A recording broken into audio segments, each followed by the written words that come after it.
Hello friends, welcome back Java learning hub. I hope you are doing well.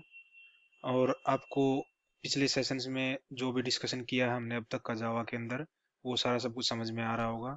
अगर further कोई issue आता है आप उस पर्टिकुलर कॉन्सेप्ट के लिए, उस पर्टिकुलर टॉपिक के ऊपर आप अपना कमेंट शेयर कर सकते हो, अपना इशू को शेयर कर सकते हो, ताकि हम आपके इशू को रिजोल्व करने की कोशिश कर सके आने वाले सेशंस के अंदर। फर्दर मैंने एक चीज नोटिस की, लास्ट सेशन में जो हम डिस्कस कर रहे थे, थ्रेड सेफ्टी टेस्ट हमने किया था अपने स्ट्रिंग बिल्डर और स्ट्रिंग बफर क्लास के डिफरेंस को समझने के। उसमें साउंड का कुछ जगह पे इशू आ रहा था, काफी जगह मेरी लो साउंड आ रही थी, जिस वजह से हो सकता है आपको वहां पे उस पर्टिकुलर टॉपिक को समझने में कोई इशू आ रहा हो। अगर आपको वाकई में कोई इशू फेस कर रहे हो आप उस पर्टिकुलर कंसेप्ट को समझने में, तो आप प्लीज उस वीडियो पे कमेंट करके शेयर कीजिए अपने इश्यूज को, ताकि मैं उस वीडियो को फर्दर क्रिएट करके और आपके डाउट को रिजोल्व करने की कोशिश कर सकूं। हाउएवर अकॉर्डिंग टू मी, आपको वो पूरा कंसेप्ट इजीली समझ में आ जाना चाहिए। लेकिन फिर भी अगर कोई इशू आता है आपको ड्यू टू लो साउंड, तो आप अपना इशू शेयर कीजिए कमेंट के थ्रू, ताकि मैं उस वीडियो को फर्दर क्रिएट कर सकूं आपके लिए। इस सेशन में हम जावा के अंदर जो स्ट्रिंग का हमारा जो लास्ट टॉपिक बचता है, वो हम पहले भी डिस्कस कर चुके हैं कि स्ट्रिंग के अंदर दो टाइप की मेमोरी का यूज करते हैं हम। एक स्ट्रिंग पूल और एक हीप मेमोरी या हीप एरिया मेमोरी बोलते हैं उसको। आज के इस सेशन में हम डिस्कस करेंगे कि वो दोनों मेमोरी एरिया का क्या यूज है, और वो मेमोरी एरिया कब यूज होते हैं स्ट्रिंग के अंदर, और हमें कब उस पर्टिकुलर मेमोरी एरिया को यूज करना चाहिए अपनी स्ट्रिंग क्लास को यूज करते वक्त। तो एक बार चलते हैं अपने स्क्रीन स्लाइड पे चलते हैं, इन दोनों जो मेमोरी एरियाज हैं उनका डिफरेंस समझने के लिए एक बार देख लेते हैं कि इनमें एक्चुअल डिफरेंस क्या होता है। जैसे कि आप देख पा रहे हो, in Java both the string pool and heap area are memory areas used to store objects, but they serve different purpose and have distinct characteristics. Here is a breakdown of the difference between the string pool and heap area. Heap area और string pool दोनों ही हमारे जो memory area के part होते हैं और object store करवाने के काम आते हैं, लेकिन इनका पर्पज और इनकी कैरेक्टरिस्टिक्स अलग अलग होती है। उनको समझने के लिए हम यहाँ पे देख रहे हैं कि एक्चुअल में हीप एरिया क्या होता है और स्ट्रिंग पूल क्या होता है। हम पहले बात करते हैं हीप एरिया की। The heap area is large memory area used by Java to store all objects created dynamically is that at runtime using the new keyword। जब भी हम कोई नया ऑब्जेक्ट क्रिएट करते हैं with the help of new keyword, तो जो ये लार्ज एरिया है हमारी मेमोरी का, जिसको हम हीप एरिया बोलते हैं, डायनेमिकली जब भी कोई ऑब्जेक्ट क्रिएट करते हैं रन टाइम पे, तो वो पर्टिकुलर ऑब्जेक्ट इस हीप एरिया की मेमोरी के अंदर जाके सेव होता है। इसका स्कोप क्या है? The heap area is the part of Java run time memory and is managed by the Java garbage collector. ये heap area run time memory का पार्ट होता है, और जो इसको मैनेज करता है, जो प्रोसेस होता है, वो गार्बेज कलेक्टर एक जावा के अंदर प्रोसेस होता है, वो पर्टिकुलर इस मेमोरी एरिया को मैनेज करता है। String objects, string created using new keyword are stored in heap area. जैसे हम पहले भी डिस्कस कर चुके हैं पिछले सेशंस में, जब हम स्ट्रिंग को कैसे क्रिएट करते हैं, जो दो मेथड हमने डिस्कस किए थे स्ट्रिंग को क्रिएट करने के। उस टाइम पे हमने देखा था कि जो ऑब्जेक्ट हम स्ट्रिंग का न्यू कीवर्ड की हेल्प से क्रिएट करते हैं, वो पर्टिकुलर ऑब्जेक्ट हमारा हीप एरिया में जाकर सेव होता है।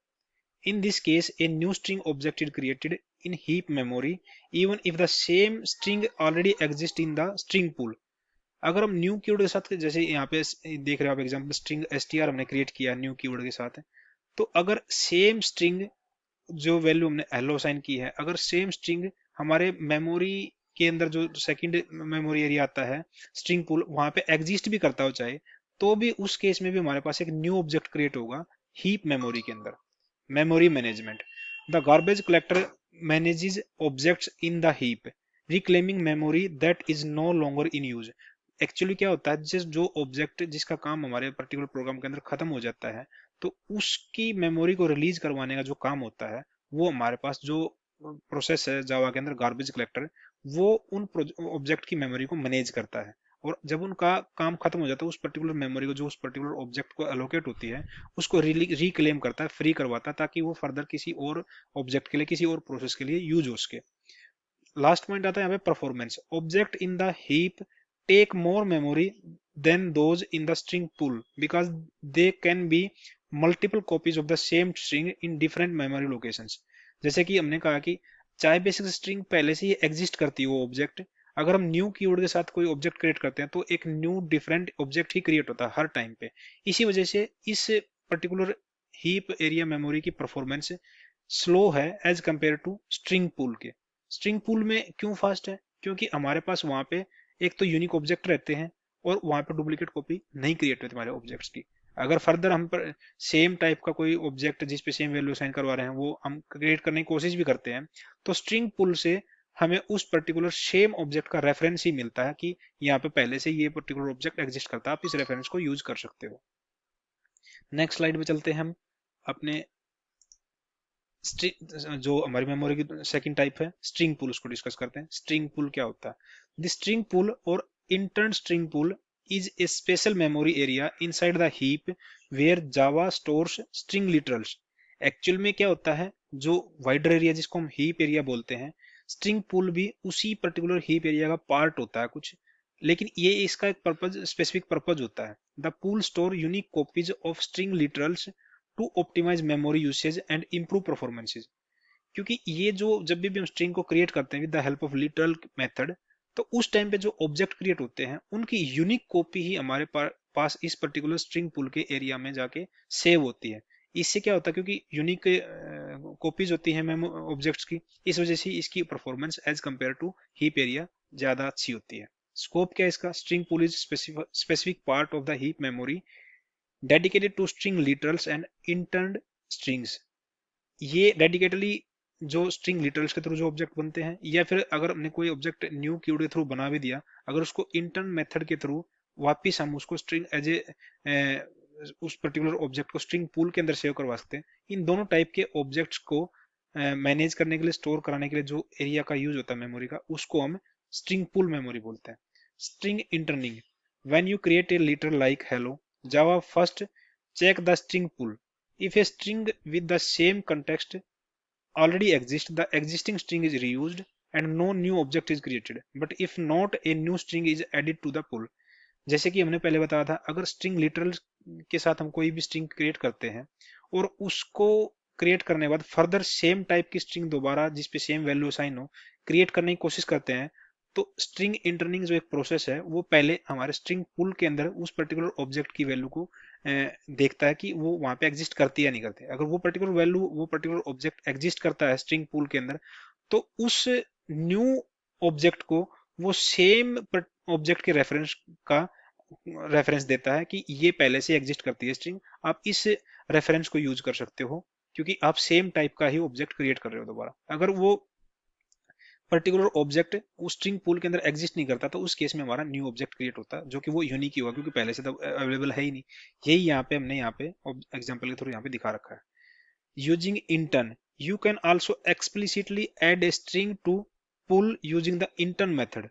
If the string already exists in pull, intern will return the reference to that string from the pull. जैसे कि आप यहाँ पे देख पा रहे हो, यहाँ पे हमने एक स्ट्रिंग क्रिएट की str1 with the help of new keyword method. इससे क्या होगा, ये पर्टिकुलर ऑब्जेक्ट हमारे हीप एरिया में जाके सेव होएगा। अगर हम इस पर्टिकुलर ऑब्जेक्ट को हीप एरिया के बजाय अपने स्ट्रिंग पूल के अंदर सेव करवाना चाहते हैं, तो उस केस में क्या होगा, हम उस पर्टिकुलर ऑब्जेक्ट के ऊपर इंटर्न मेथड को अप्लाई करके उस पर्टिकुलर ऑब्जेक्ट को हम हीप एरिया की बजाय हम स्ट्रिंग पूल एरिया में सेव करवा सकते हैं। परफॉर्मेंस कैसी है स्ट्रिंग पूल की? String stored in the pool save memory because multiple variables can refer to the same string object. जैसे कि हमने पहले डिस्कस किया, अगर अगर एक ऑब्जेक्ट पहले से क्रिएटेड है, स्ट्रिंग पूल में एग्जिस्ट करता है वो सेम ऑब्जेक्ट, और उसकी दोबारा उसी ऑब्जेक्ट को हम क्रिएट करने की कोशिश करते हैं, तो स्ट्रिंग पूल उस जो एग्जिस्टिंग हमारा ऑब्जेक्ट है उसके रेफरेंस को हमें प्रोवाइड कराता है ताकि हम उस पर्टिकुलर ऑलरेडी एग्जिस्ट वेरिएबल को यूज कर सकें। और ये जो कंसेप्ट है, इस कंसेप्ट के थ्रू हमारी जो स्ट्रिंग पूल की कंसेप्ट है as compare to heap area, वो ज्यादा बेटर है क्योंकि वहां पे डुप्लीकेसी नहीं होती। The pool also improve performance when comparing string using, ये असाइनमेंट ऑपरेटर है यहाँ पे आप देखोगे equal, because reference are compared not content. यहाँ पे क्या होता है, इस इक्वल मेथड के थ्रू हम ओनली रेफरेंस को कंपेयर करवा रहे हैं, ऑब्जेक्ट के रेफरेंस को कंपेयर करवा रहे हैं, ना कि उस पर्टिकुलर कंटेंट को। इस वजह से ये इस केस में भी हमारे पास ये परफॉर्मेंस इसकी इंक्रीज होती है स्ट्रिंग पूल की एज कंपेयर टू स्ट्रिंग के अंदर जो दूसरी मेमोरी है हीप एरिया। कुछ की डिफरेंस इनके वो देख लेते हैं। यहाँ पे हमारे पास क्या है, की difference between string pool and heap area discuss हम पहले भी कर चुके हैं, बस यहाँ पे समराइज कर रखा हमने यहाँ पे कि स्ट्रिंग पूल लोकेशन क्या होती है, a part of the heap memory. जैसे हमने डिस्कस किया है कि ओवरऑल जो लार्ज मेमोरी होती है वो होती तो हीप मेमोरी है, लेकिन जो स्ट्रिंग पूल है उसी हीप मेमोरी का एक पार्ट होता है। Storage, storage unique string literals and intern strings, जैसे हमने पिछले स्ट्रिंग पे स्क्रीन पे डिस्कस किया था कि जो स्ट्रिंग लिटरल्स के थ्रू और जो पर्टिकुलर ऑब्जेक्ट जो हमारे हीप मेमोरी में अवेलेबल है, अगर उस पे इंटर्न मेथड का को हम अप्लाई करते हैं तो उन दो टाइप के ऑब्जेक्ट को हम इस पर्टिकुलर स्ट्रिंग पूल के एरिया में सेव करवाते हैं। Stores all object including strings created with the new, जितने भी ऑब्जेक्ट क्रिएट होते हैं और जो स्ट्रिंग हमारी क्रिएट होती है with the help of new keyword, वो हमारे हीप एरिया में जाके सेव होती है। Object creation, stores one copy of each literal used by all references, यहाँ पे यूनिक कॉपीज क्रिएट होती हैं और अगर सेम टाइप की स्ट्रिंग दोबारा क्रिएट करने की कोशिश करते हैं तो उसी पर्टिकुलर ऑलरेडी एग्जिस्ट ऑब्जेक्ट के रेफरेंस को हम यूज करते हैं। Create a new object every time with new keyword, और इसके केस में हीप एरिया केस में हर टाइम पे जब न्यू कीवर्ड के साथ कोई भी स्ट्रिंग क्रिएट होती है तो वो एक न्यू ऑब्जेक्ट क्रिएट करती है हमारा। स्ट्रिंग क्रिएशन, यहाँ पे स्ट्रिंग पूल के अंदर जो स्ट्रिंग क्रिएट होती है वो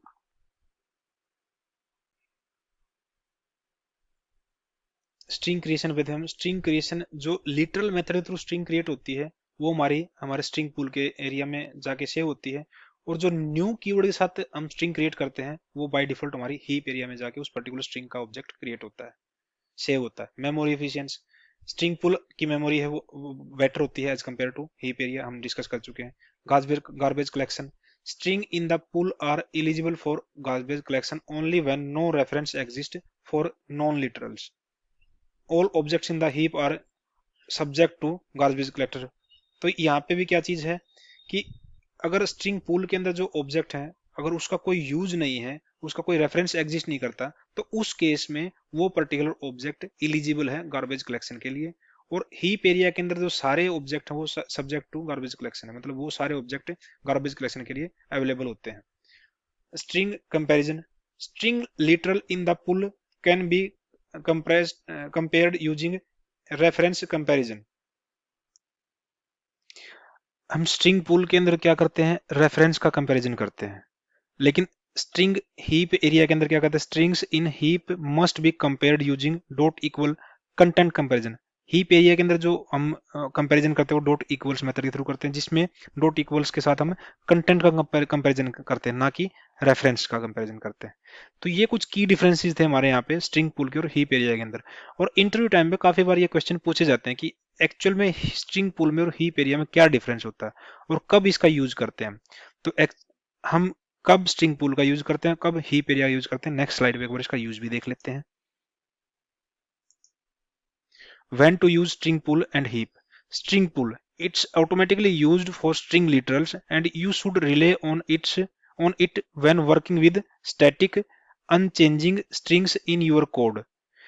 ऑटोमेटिकली जब भी जैसे कि हम पहले भी डिस्कस कर चुके हैं, अगर स्ट्रिंग को लिटरल मेथड के थ्रू क्रिएट करते हैं तो बाय डिफॉल्ट हम स्ट्रिंग पुल का जो मेमोरी एरिया उसको यूज करते हैं। और जब हम अपने प्रोग्राम के अंदर या अपने प्रोजेक्ट के अंदर कोई ऐसी स्ट्रिंग क्रिएट करनी है जिसको हम थ्रू आउट द प्रोग्राम कोई चेंज नहीं करना चाहते उसमें, या कोई स्टैटिक स्ट्रिंग डिफाइन करना चाहते हैं, तो उस केस में हम स्ट्रिंग पूल मेमोरी का यूज करेंगे। If you want to optimize memory usage for string you can also manually add them to pool using the intern method. जैसे हमने पिछली स्क्रीन पे डिस्कस किया था कि अगर हमारे पास कोई स्ट्रिंग का ऑब्जेक्ट है जो न्यू कीवर्ड के द्वारा बनाया गया है, अगर हम चाहते हैं कि हमारी मेमोरी थोड़ी ज्यादा और एफिशिएंट वे में यूज कर पाए हम अपनी मेमोरी को, तो उस केस में उस पर्टिकुलर ऑब्जेक्ट को भी हम स्ट्रिंग पूल के अंदर सेव करवा सकते हैं with the help of that intern method. Heap area का यूज क्या है, when you use new string explicitly the string is created on the heap even if an identical string exists in the pool। Means जब भी हम new keyword के साथ string explicitly create करते हैं तो उसका object by default heap area में जाके सेव होता है, चाहे भले ही सेम टाइप का ऑब्जेक्ट सेम टाइप की वैल्यू हमारे स्ट्रिंग पूल एरिया में एग्जिस्ट हो, फिर भी हमारा एक न्यू ऑब्जेक्ट क्रिएट होगा हीप एरिया के अंदर। when we are creating string with the help of new keyword. Use this if you need separate string objects with unique references for some regions. मतलब कई बार हमारे पास रिक्वायरमेंट आ जाती है कि हमें अलग अलग ऑब्जेक्ट चाहिए ही चाहिए, बेशक से उनके पास वैल्यू सेम हो, तो उस केस में उस पर्टिकुलर रिक्वायरमेंट को फुलफिल करने के लिए हम हीप एरिया के अंदर न्यू कीवर्ड के साथ सेम ऑब्जेक्ट के लिए टू डिफरेंट स्ट्रिंग क्रिएट कर सकते हैं, मतलब सेम वैल्यू के लिए टू डिफरेंट ऑब्जेक्ट क्रिएट कर सकते हैं with the help of new keyword. In general, using the string pool improves the performance and save memory when working with the many string literals or frequently repeated strings. वही बात string pool का ज़्यादा use होता है memory performance को improve करने के लिए जब हम स्ट्रिंग लिटर के साथ में स्ट्रिंग लिटरल्स के साथ में काम करते हैं, या जो रिपीटेड स्ट्रिंग होती है फ्रीक्वेंटली यूज होता है उस केस में. तो ये ओवरऑल जो हमारा थ्योरेटिकल सेशन था स्ट्रिंग पूल के और हीप एरिया के कंसेप्ट को समझने के लिए था कि इन दोनों में क्या डिफरेंस होता है और कब स्ट्रिंग पूल के अंदर हमारा ऑब्जेक्ट शेयर होता है, कब हीप मेमोरी के अंदर हमारा ऑब्जेक्ट शेयर होता है. और एक्चुअल में प्रोग्राम लेवल पे हम देखते हैं कि हमारा ऑब्जेक्ट हीप मेमोरी में मतलब उसकी परफॉर्मेंस कम रहती है या फास्ट रहती है, स्ट्रिंग पूल में हमारी परफॉर्मेंस कैसी रहती है, क्या यूज केसेस हैं. इस पर्टिकुलर थ्योरेटिकल सेशन में हमने यही स्ट्रिंग पूल और हीप मेमोरी एरिया के बारे में डिस्कस किया. ये काफी बार पूछा जाता है इंटरव्यू टाइम पे, तो आप इस टॉपिक को मतलब एक तरीके से यहाँ पे आप एक डीप अंडरस्टैंडिंग है मिल गई आपको इसकी स्ट्रिंग पूल की और हीप एरिया की. तो आज के इस सेशन के साथ में हमने अपने स्ट्रिंग के कंसेप्ट को कंप्लीट कर लिया है जावा के अंदर. तो नेक्स्ट सेशन से हम एक न्यू टॉपिक के ऊपर, न्यू कंसेप्ट के ऊपर अपने सेशंस को स्टार्ट करेंगे. नेक्स्ट हम डिस्कस करेंगे ऊप्स का कंसेप्ट हमारे आने वाले सेशंस में, और ऊप्स का बहुत ज्यादा यूज होता है. ओवरऑल कंसेप्ट, ओवरऑल जो जावा सराउंड करती है ऊप्स के कंसेप्ट के इर्द गिर्द ही घूमती सारी, और ऊप्स के कंसेप्ट का बहुत ज्यादा यूज है हमारे प्रोग्रामिंग लैंग्वेज में जब हम जावा के ऊपर काम करते हैं. तो उस ऊप्स के कंसेप्ट को step by step, topic by topic हम आने वाले सेशंस में डिस्कस करेंगे. Till then, thank you, thanks for watching.